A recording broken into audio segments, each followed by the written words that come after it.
Hello and welcome to this video tutorial on Apple Classroom. This is a powerful learning management app for educators in Burlington Public Schools, designed to help you guide, instruct, and support your students as they use their iPads in class. Let's begin with an overview.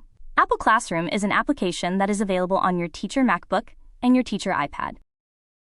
Once installed, Apple Classroom provides the tools to guide student learning. You can easily navigate students to a specific website or a designated app for your lesson. Beyond navigation, the app allows you to share student work. You can mirror a student's screen using AirPlay to display their progress. You also have control to manage student iPads. You can view their screens, mute audio, or lock their devices to ensure students remain focused during instruction. Finally, at the end of a session, you can review student activity. The summary screen shows you exactly which apps were used and for how long during your lesson. In the following video tutorials, we will demonstrate these core functions: open, navigate, view, lock, mute, AirPlay, and the class summary. We'll explore each of these tools in greater detail. Let's begin.